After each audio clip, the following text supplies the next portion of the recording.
Senti de trazer essa palavra hoje, nessa noite, e nós vamos falar um pouco sobre um momento que Jesus ressuscita e ele fala uma frase, e essa frase nós vamos estar nessa noite buscando e entender e ver a profundidade disso que o Senhor fala conosco. Está no capítulo de João, no livro de João, no capítulo 20, no versículo 21. Quem puder, ô Senhor, guarda esse cruzamento, Pai. O Senhor é bom, o Senhor é bom, hein? Como eu falei, João, versículo 20. Não, João capítulo 20, versículo 21, vamos ler juntos. Todos abriram? João 20, 21. Versão, pode ser a NAA. Abriu? Então, novamente Jesus disse: Pai seja com vocês, como o Pai me enviou, assim eu os envio. A gente vai conversar um pouco hoje sobre o envio que Cristo deu aos seus discípulos. Antes de tudo, eu queria lembrar o contexto pelo qual Jesus falou essa frase. O contexto no momento que Jesus falou essa frase, ele tinha acabado de ressuscitar. Ele tinha aparecido a Maria Madalena e tinha começado uma série de aparições naquele pós-ressurreição dele, né? Ele ressuscitou, ele começa a aparecer para os seus discípulos e essa é uma das aparições dele e ele aparece, né? Interessante que as portas, João vai dizer que as portas estavam trancadas e Jesus aparece dentro da reunião do pessoal lá, dos discípulos. E é interessante que o contexto que os discípulos estavam vivendo ali não mostra que era uma reunião eles certamente não estavam jogando Uno, não estavam trocando ideia. O contexto que os discípulos estavam ali provavelmente era um contexto muito amedrontador, muito triste, muito desesperançoso. Jesus aparece para eles logo após eles terem visto o seu rei, o seu mestre ser derrotado por uma crucificação injusta, terrível. E esses discípulos que estavam há 3 anos andando com Jesus, ouvindo ele falar de coisas gigantescas, de coisas absurdas, dos ensinamentos do céu, eles nesse momento estão dentro de um quarto, de uma sala, de uma casa e provavelmente estavam pensando: cara, e agora? O que a gente vai fazer, velho? A gente deu 3 anos da nossa vida para um cara, o cara acabou de morrer. Mas nesse momento, alguns já tinham ouvido falar sobre a ressurreição de Jesus. Maria Madalena já tinha chegado, já tinha falado para eles: olha, Jesus ressuscitou. Ou seja, o pensamento deles, eu imagino que estava ainda mais caótico. Tipo, cara, e agora? Ele morreu, passou 3 dias, estão dizendo que ele ressuscitou, não tem corpo, não tem nenhum vestígio. E o que acontece é que Jesus aparece, ou ele entra na casa, mesmo que trancada, e ele aparece para os discípulos. E eu acho isso maravilhoso. Toda vez que a gente lê essas coisas, né? É igual o Felipe aparecendo nos lugares assim, né? Tipo, para pregar. Então, Jesus aparece, e aí, qual é a reação deles? Cara, é verdade, ele ressuscitou, ele está aqui. E a primeira coisa que Jesus fala, no versículo 21, ele fala aqui novamente, porque ele chegou e falou: Pai seja convosco. Pai seja convosco. Volta aí no versículo 20. Volta. 19, por favor. Aqui. Jesus veio, se pôs no meio deles, dizendo: que a paz esteja com vocês. Paz é shalom. Então Jesus, ele chega num lugar, como eu falei, caótico, muita gente preocupada do que estava acontecendo, e a primeira coisa que ele faz é deixar a paz e dizer: gente, deu certo. Tudo que eu falei para vocês que ia acontecer, aconteceu. Vocês não precisam ficar amedrontados, não precisam ficar tristes, vocês não precisam achar que as coisas que a gente viveu juntos não valeu de nada. Não, vocês não precisam desistir. Jesus, ele chega e diz: a paz seja com vocês. E a gente vai estudar sobre paz na Bíblia, a gente vai ver que paz, que a gente fala, né, a pomba branca ali, aquela pomba branca, bota a camisa branca, escrito paz, isso é pouco perto do que Jesus está falando aqui. Jesus está falando: gente, tudo que eu ensinei, tudo que eu disse para vocês é verdade e vocês podem confiar naquilo que eu preguei para vocês durante esses 3 anos. Então, vocês podem ter completude de segurança de que a salvação que eu preguei, a presença amorosa de Deus que eu falei, que se vocês estivessem em mim, o Pai estaria com vocês. Isso é uma verdade e vocês podem seguir a partir de agora tendo essa paz como sua estrutura. Então Jesus não chega falando: e aí, pessoal, deu certo, é maneiro? Não, ele chega e fala: gente, a partir de agora vocês podem ter paz.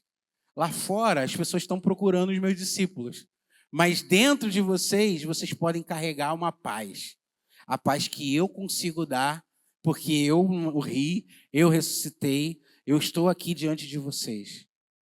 Então, essa paz, ela é um combustível necessário, é um combustível, não é a ausência de conflito, não é dizer: gente, relaxa, deu tudo certo, está tranquilo. Não é. Vocês, dentro do coração de vocês, podem perceber e entender que a segurança que vocês precisam, ela é real. Vocês podem desfrutar dela. E logo após ele dizer: Pai seja convosco, aí sim no versículo 21, bota por favor para mim. Ele vai dizer, 21, por favor. Disse-lhes outra vez: que a paz esteja com vocês. Assim como o Pai me enviou, eu também vos envio. Jesus, ele deixa nessa frase um fundamento sobre a missão que é de Deus. Tá? A gente ouve falar: não, quer ser uma igreja missionária? É uma igreja que faz coisas para a obra de Deus, faz coisas para a missão de Deus. Ou se torna alguém que faz coisas, que tem agendas para cumprir um objetivo, uma ideia, um propósito. Porém, quando a gente vai estudar um pouquinho, a gente vai ver que essa missão, ela não pertence a nós. Nós não podemos olhar e falar: nós temos uma missão como igreja de espalhar o evangelho. Porque ela não é nossa. Essa missão, ela é primeiro do Senhor. Deus é um Deus missionário.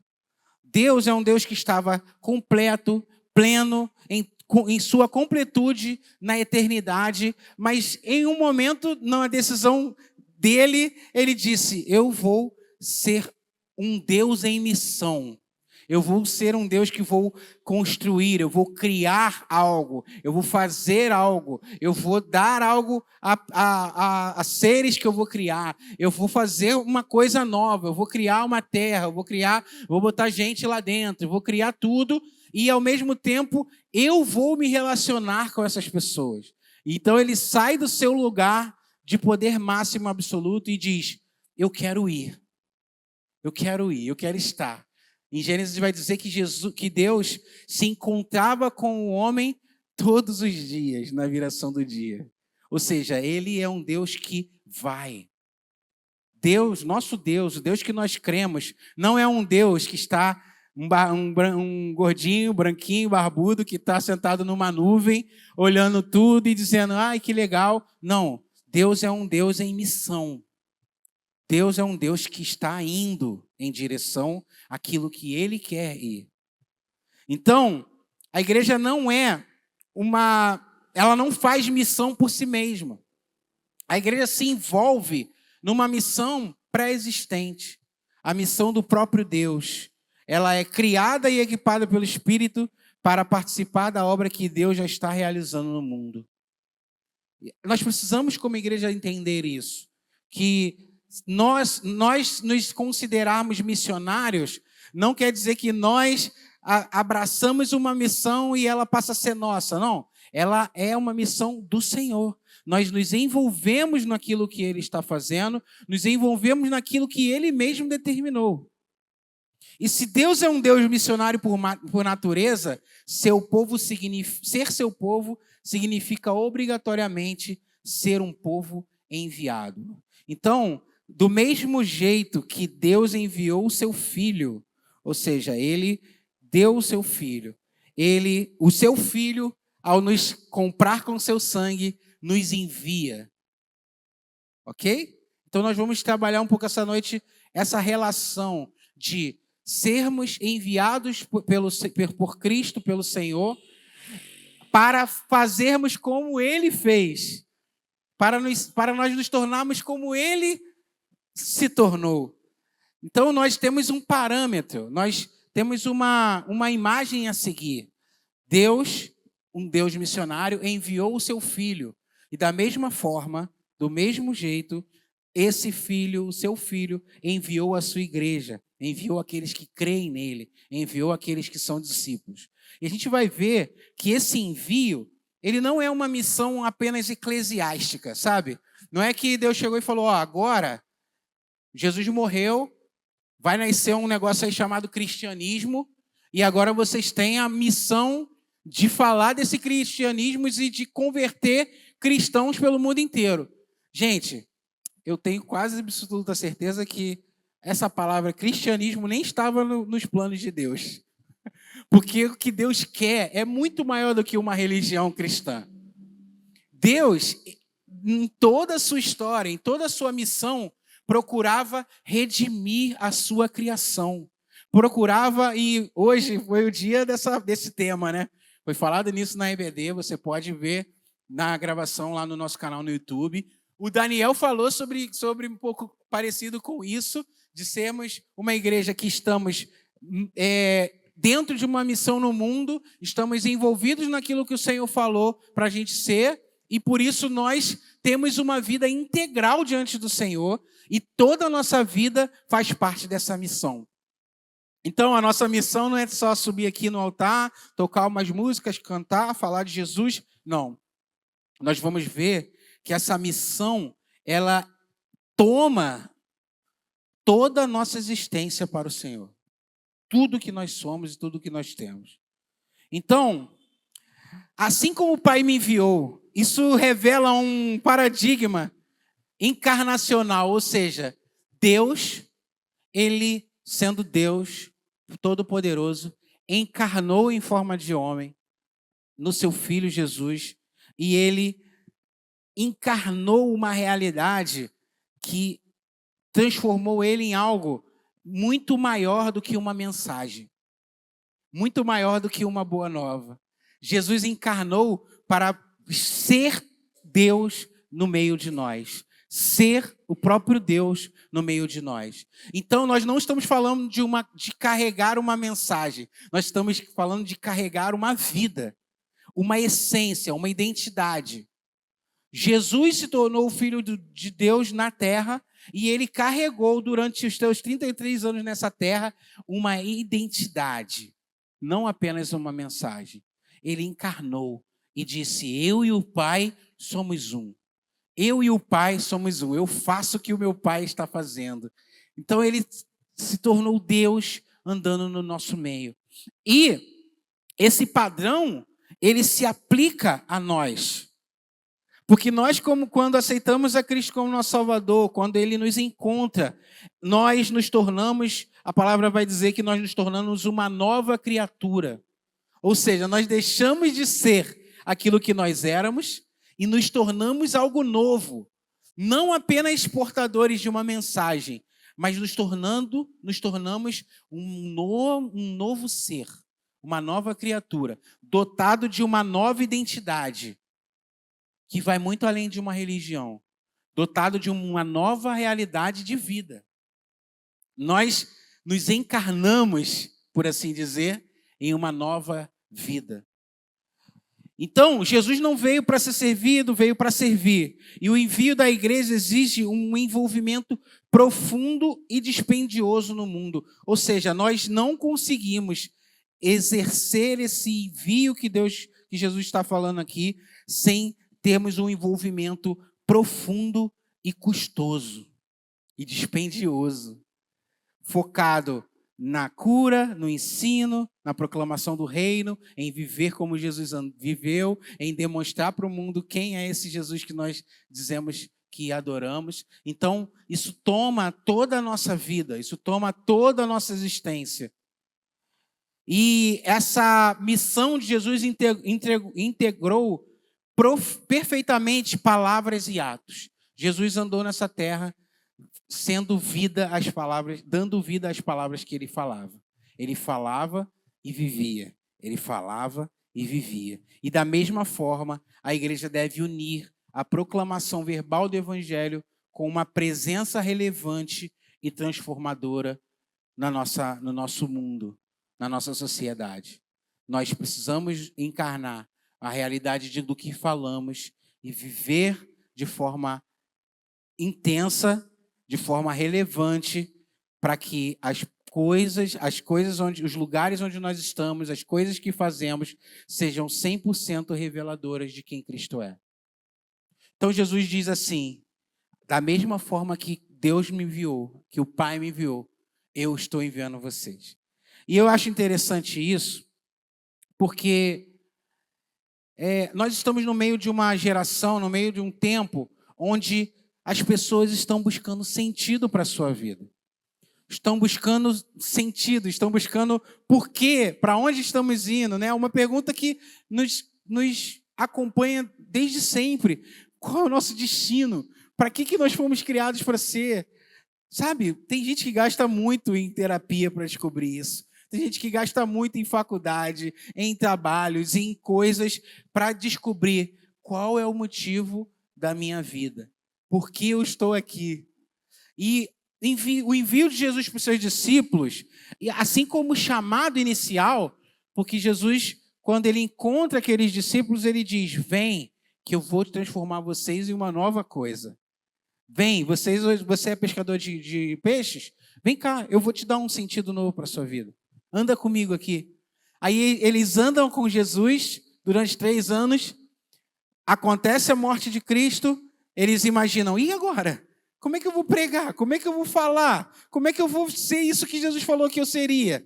Aí Jesus chega e ressignifica o chamado que ele deu e diz: agora eu estou enviando vocês para ser como eu sou, para viver como eu vivei.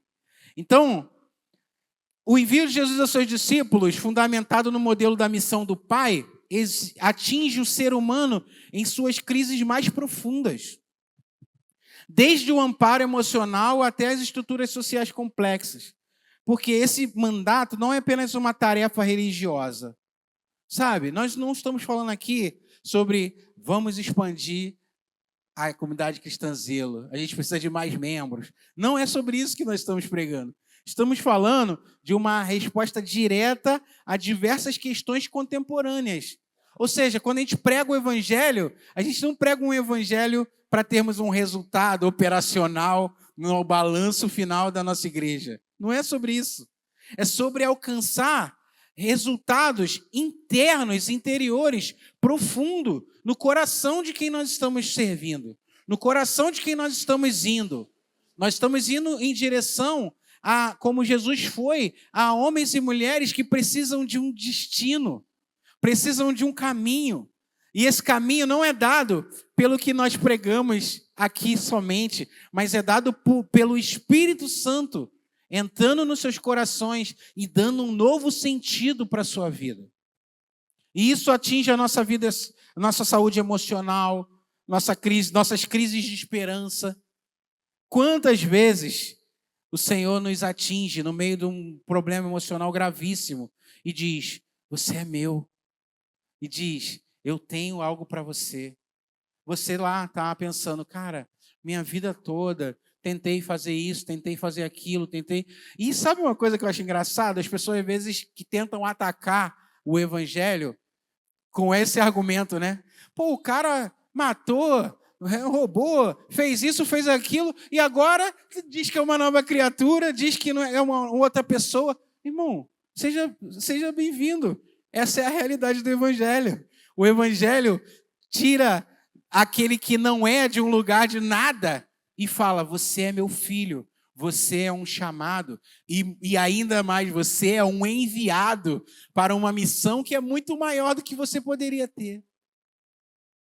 Imagina se você fosse um embaixador. Você sabe o que é necessário para se tornar um embaixador de um país? Quanto você tem que estudar, quanto você tem que se tornar uma pessoa notável, quanto você tem que ser alguém, sabe, vindo de famílias diferentes, vindo de lugares diferentes. Aí Jesus olha para um gordinho que morava lá na pedreira e diz assim: você vai ser um embaixador da maior mensagem que eu vi na terra. Uma mensagem que muda a vida do pobre, do rico, do grande, do pequeno, e faz com que pessoas que se consideram muita coisa passam a não ter nada por causa do meu nome. Pessoas que consideram não ter nada passam a se considerar as pessoas mais importantes do mundo, porque eu dei um sentido para as suas vidas. Gente, isso é muito poderoso. Então, todos nós fomos encontrados, assim como aqueles discípulos, na nossa vida em estado de pavor, de insegurança, de desespero, de não saber para onde ir, de não saber o que fazer.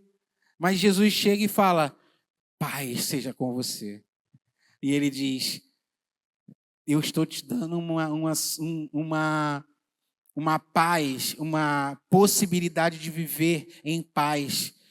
E é interessante que a Bíblia vai falar sobre paz com Deus, né? Ter paz com Deus. Porque nós éramos inimigos de Deus por causa do pecado. E Jesus chega e fala: não, agora vocês têm paz com Deus. Toda essa angústia que você sente no seu coração, ela pode ser excluída, porque eu vim a esse mundo, eu tomei forma de servo, eu fiz uma obra para que você pudesse ter paz e a partir disso você ter um destino. Porque o envio cristão, ele combate a alienação. E eu senti muito forte de falar sobre isso, porque mesmo cristãos, mesmo servindo a Deus por muito tempo, nós acabamos, às vezes, nos entregando a uma alienação, a não dar valor, a não entender, a não compreender esse lugar que Jesus nos colocou, de homens e mulheres salvos pela graça para ir em nome dEle. E essa alienação pode ser descrita como um sentimento de vítima de forças econômicas cegas, ou vítimas daquilo que, né, das coisas que estão acontecendo. Então a gente acha que, eu nasci numa família pobre, não tenho nada, ou eu sou uma pessoa que tento fazer as coisas e não dá certo. Aí Jesus chega e fala: irmão, a sua vida não é para isso. Você foi chamado para algo muito superior. A sua paz, da sua paz depende o meu chamado, o meu envio, o lugar para onde eu estou mandando você ir, o lugar para onde eu quero que você vá. Então, a missão ensina que todo cristão, ele é um chamado para ministrar, é um chamado para ir, para fazer em nome de Deus, para fazer em nome de Cristo. Daniel falou hoje, nessa manhã, sobre trabalho. Gente, essa coisa, como ele falou, né, de você levantar de manhã e trabalhar com a sensação de que você poderia estar perdendo, você está perdendo a sua vida, isso não é de Deus. Porque a palavra diz que a gente precisa fazer tudo, quer comais, quer bebais, para a glória de Deus. Então, a nossa profissão, seja medicina, seja política, seja comércio, seja do lar, seja das artes, seja da comunicação, irmãos, tudo isso nós somos enviados pelo Senhor para dar testemunho dele naquilo onde ele nos enviou. Porque nós não estamos no nosso trabalho apenas para ganhar o nosso salário. Nós estamos fazendo o que fazemos para que nós possamos glorificar o nome de Deus. Para que as pessoas vejam Deus encarnado em nós. Para que elas alcancem essa paz que um dia nós encontramos. E não porque apenas nós dizemos, vem para Jesus, porque Jesus anda conosco nos lugares onde nós estamos. E elas olham para nós e dizem, o que tem na vida dessa pessoa que eu estou precisando? O que tem na vida dessa pessoa que eu estou precisando? Por que essa pessoa, no meio de um trabalho tão caótico como o nosso, tem paz? Por que essa pessoa consegue, diante de calúnia, de difamação, ser alguém diferente, agir de forma diferente? O que está acontecendo? E quando ela olha para nós, elas enxergam o reino de Deus andando sobre a terra. Amém? Vocês estão comigo? E o discípulo enviado, ele atua como sal. Todos nós conhecemos essa passagem. Um sal na sociedade lutando contra a deterioração moral e mantendo os padrões de justiça, honestidade e compaixão. Todos nós sabemos, hoje a gente não faz isso, não usa sal para manter as coisas, né? Para conservar as coisas. Sal agora virou até um inimigo, né? Tu come sal, aí a pressão sobe, dá problema, tem que tomar aquele Captopril lá. O Captopril não está patrocinando a gente. Mas a gente vai ver o sal como algo diferente do que o escritor escreveu naquela época. Quando ele fala, vocês são sal, a ideia era, vocês são aqueles que promovem a luta contra a deterioração moral. Vocês mantêm as coisas como elas devem ser. Hoje, na EBD, mais uma vez, deterioração. Deterioração, que está escrito aqui, que eu escrevi. Hoje, na EBD, o João falou sobre como as escrituras moldaram a nossa sociedade. Então, as escrituras falam sobre leis morais, sobre leis, né, de convivência, que formaram e estão aqui até hoje. E muita gente luta contra isso, dizendo, a sociedade judaico-cristã, que estabeleceu um monte de coisa que a gente tem que ir contra, tem que quebrar. Irmão, o pessoal pode até tentar quebrar, mas são leis determinadas pelo Senhor, dizendo, assim que vai funcionar, assim que vai ser, porque o Senhor determinou. Mas eu não concordo. Você vai viver da forma diferente e vai sofrer os danos que essa forma diferente. É como se você comprasse um carro e o fabricante dissesse assim, tem que botar só gasolina. Aí você fala assim, quem sabe sou eu vou botar álcool, vou botar diesel no meu motor. Você vai experimentar o problema, a causa, né? O que vai acontecer se você não corresponder àquilo que foi ordenado para o funcionamento daquele carro. E assim é na nossa vida, irmãos. Deus falou, é assim. Quando a gente tenta ver que não é assim, a gente experimenta daquilo que o Senhor falou. Se você não fizer assim, vai dar ruim. Então, o nosso envio pelo Senhor no mundo é para mostrar que aquilo que Ele determinou como padrão de justiça, padrão de honestidade, padrão de compaixão, não pode ser deteriorado quando nós estamos atuando nos lugares, na sociedade. Então, no teu trabalho, por exemplo, está gravando, né? Mas eu trabalho com pessoas que são assumidamente adúlteros.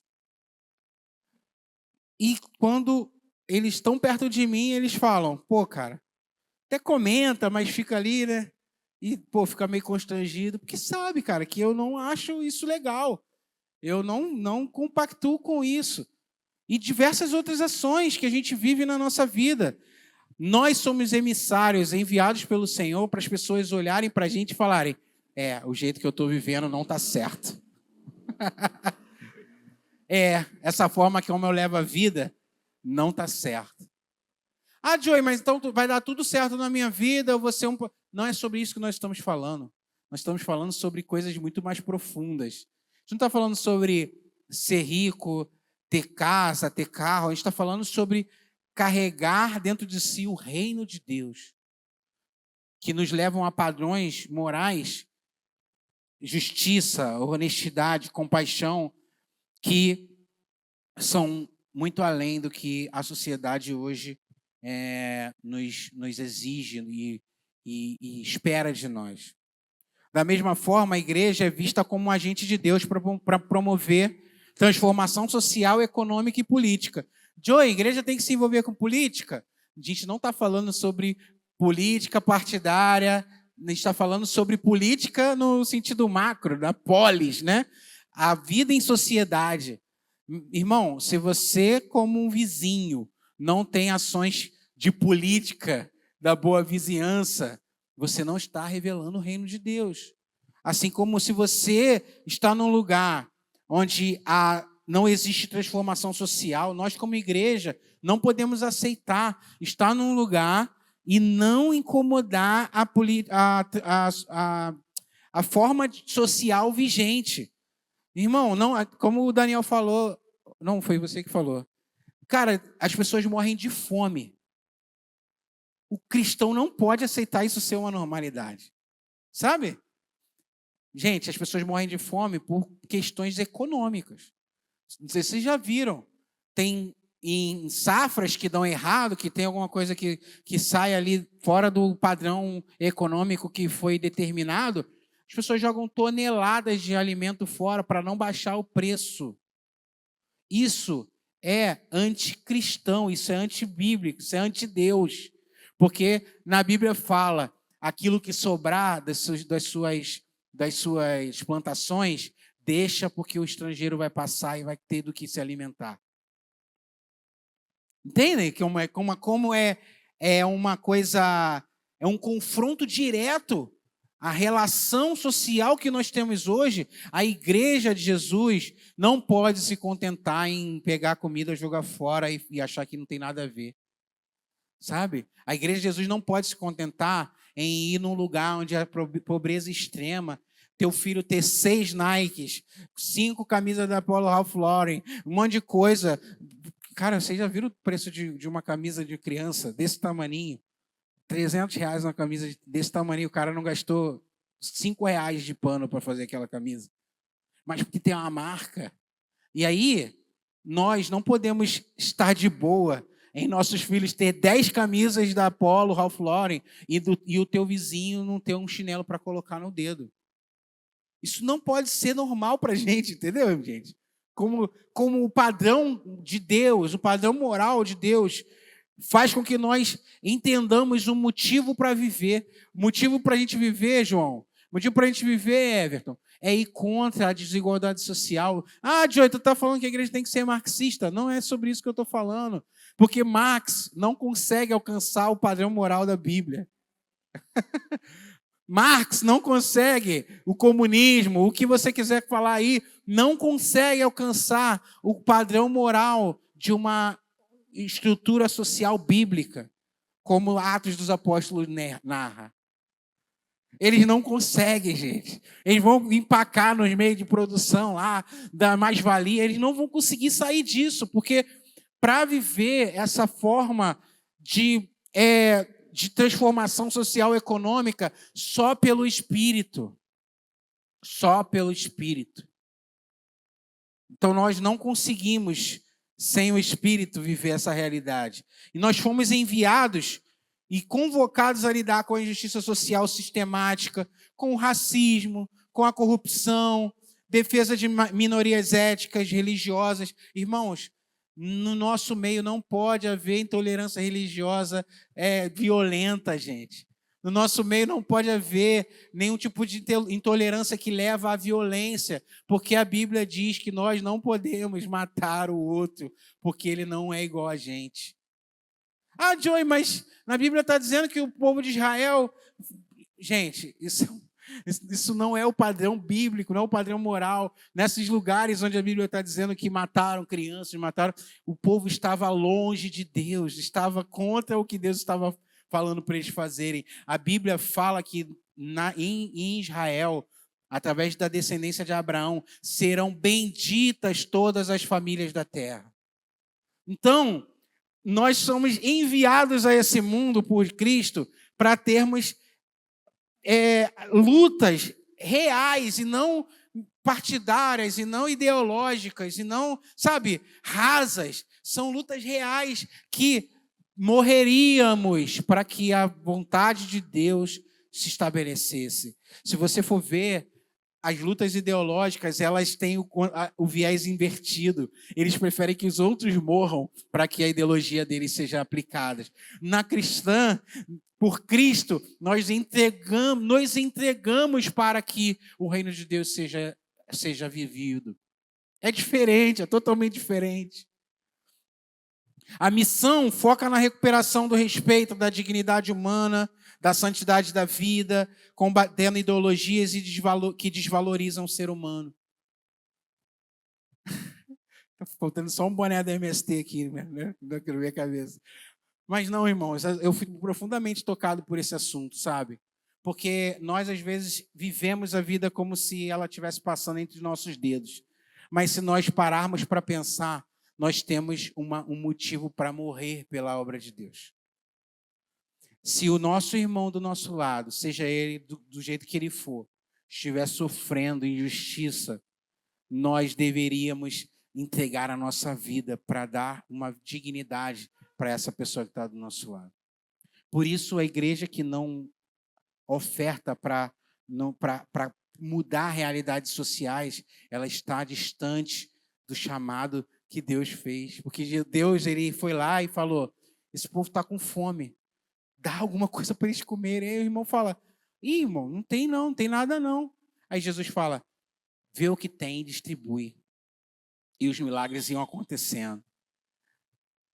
A Bíblia, o Senhor, ele nos leva a uma vida sobrenatural para que a missão dele seja cumprida, entende? Cara, a missão de Jesus é alimentar os pobres, vai aparecer alimento. Deus vai dar sustento, Deus vai dar o que ele precisa fazer. A missão de Deus é ir contra desigualdades, vai haver transformação, vai haver quebrantamento do coração. Aquele que agredia não agride mais. Paulo diz, aquele que matava não mata mais, aquele que roubava não rouba mais. Então, irmãos, não são as nossas estruturas políticas modernas que vão nos trazer segurança. Não é investir mais em polícia, investir mais em carceragem. É o Espírito Santo de Deus invadir, tomar cada vez mais corações, trazer para o seu reino e transformar aquele que ia contra o que o Espírito faz, o que o Deus define e agora não faz mais. É conversão de corações, irmãos. É muito mais profundo do que você só lutar por uma mudança política. Inclui o cuidado com os idosos, com doentes, com deficientes físicos, mentais, além, né, não existe mais esse termo, né, deficiente mental, é outro termo agora, desculpa aí quem está me ouvindo. Além do apoio a imigrantes, pessoas sem moradia, tudo isso você vai encontrar na Bíblia, irmão. A Bíblia vai falar de cuidado com pessoas que precisam. E ele vai dizer assim, ó, eu estou cansado dos seus encontros religiosos. Eu estou cansado das coisas que vocês fazem que dizem que é para mim. A verdadeira religião é cuidar dos órfãos e das viúvas. Isso é muito sério, irmão. Muito sério. Muito sério. E Jesus, ele envia os seus discípulos. Significa que o cristianismo, né, a religião cristã, a vida cristã não pode ser descolada do mundo. Não pode ser alheio ao que está acontecendo no mundo.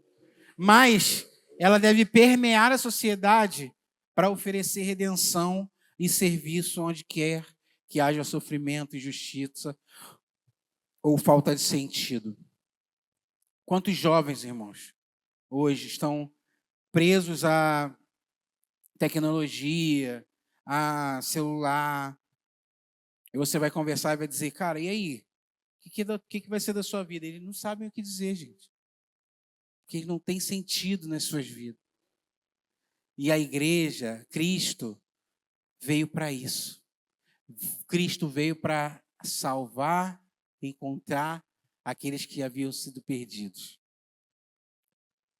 E talvez você que está aqui hoje seja alguém que essa mensagem pode estar tocando no seu coração e dizer, cara, eu tenho vivido a minha vida, não tem muito sentido no que eu estou fazendo. Irmão, teu trabalho precisa fazer sentido na obra de Deus.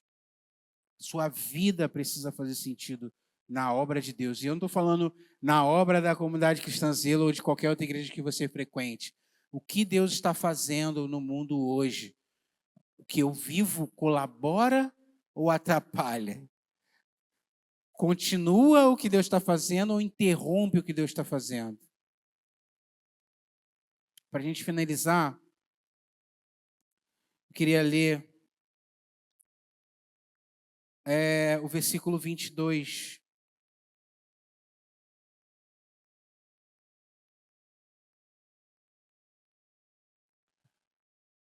E havendo dito isso, soprou sobre eles e disse-lhes, recebam o Espírito Santo.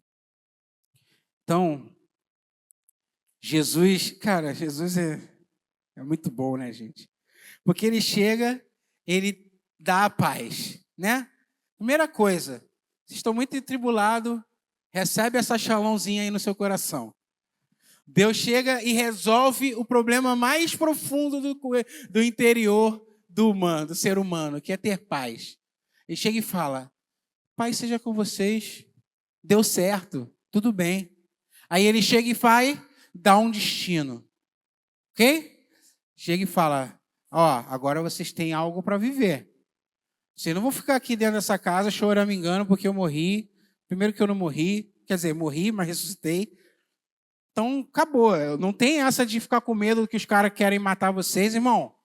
No final das contas, não vou nem contar para vocês o final, que provavelmente vocês vão ficar meio assustados, mas vocês vão morrer mesmo. Mas vocês vão morrer sabendo que morreram por uma causa. Vocês vão ser, como diz Paulo, né, sementes plantadas num solo que vai germinar o reino de Deus, vai germinar a vontade de Deus. E aí ele chega e fala, mas eu sei que vocês não vão conseguir fazer isso sozinhos. Então eu vou te dar a ferramenta. Eu vou te dar a capacitação. E é com isso que eu quero encerrar dizendo, a nossa necessidade de termos um propósito não é suficiente para mantermos no propósito. Entende? Eu estou dizendo? A gente sabe que precisa de uma direção, de um propósito. A gente entende na mente que nós fomos enviados pelo Senhor para cumprir um propósito. Mas nós não somos capazes de fazer isso com as nossas próprias forças. Só na nossa cabeça, Tati, pensando, mentalizando, Jesus me enviou, eu tenho que ir. A gente não é capaz. Não adianta você acordar, fazer a pose da Mulher Maravilha, olhar para o espelho e dizer, eu vou fazer a obra de Cristo, eu vou fazer. Você não vai conseguir, né, meu? Por isso, Deus já sabendo das coisas, você sabe que Deus é todo-poderoso, sabe de tudo, né? Então Deus o Jesus logo no próximo versículo diz, recebam o Espírito Santo. Recebam o Espírito Santo.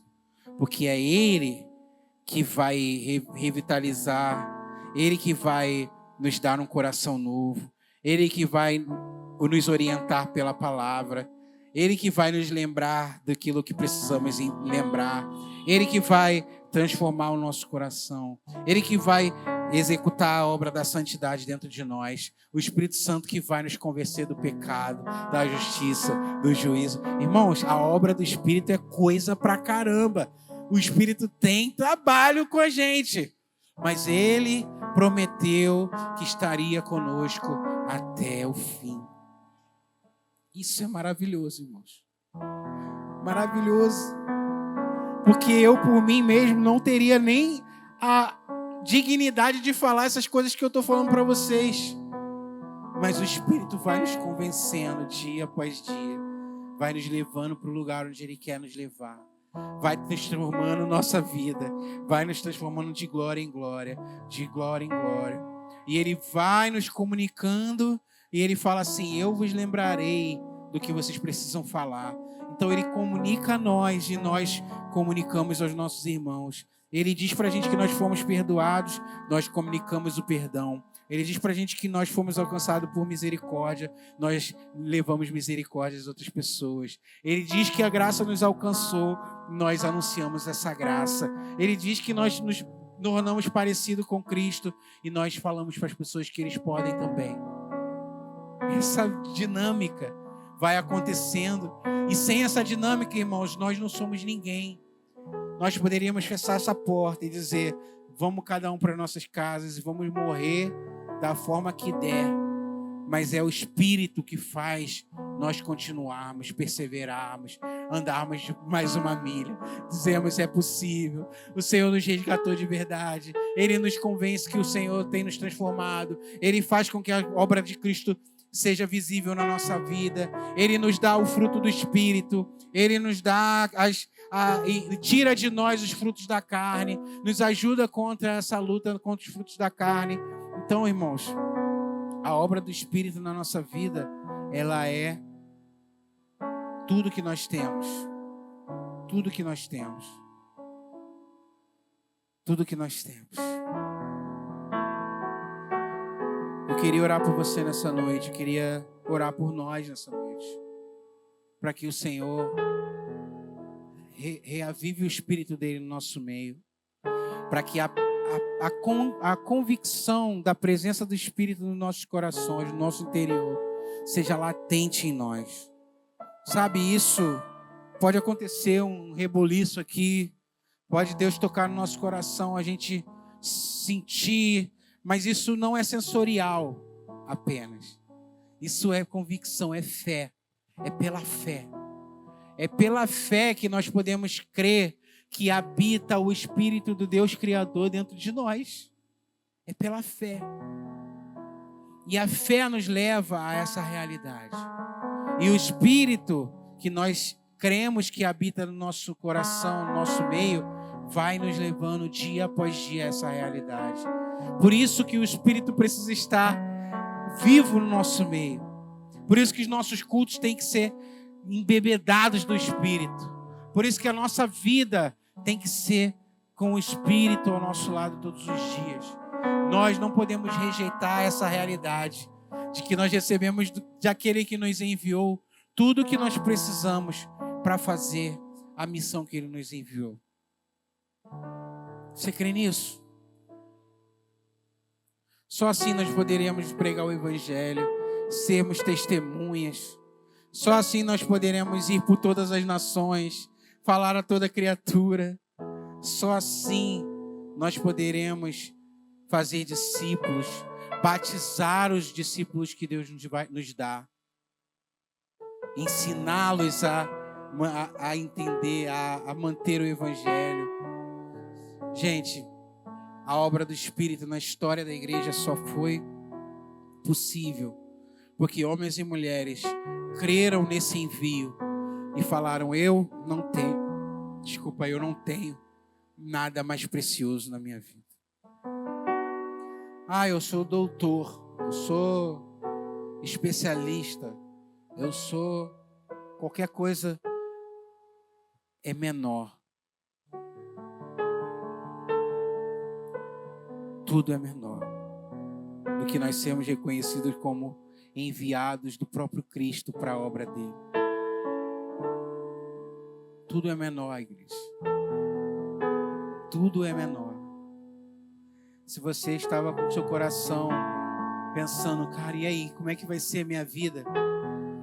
Encontre paz nesse chamado de Jesus.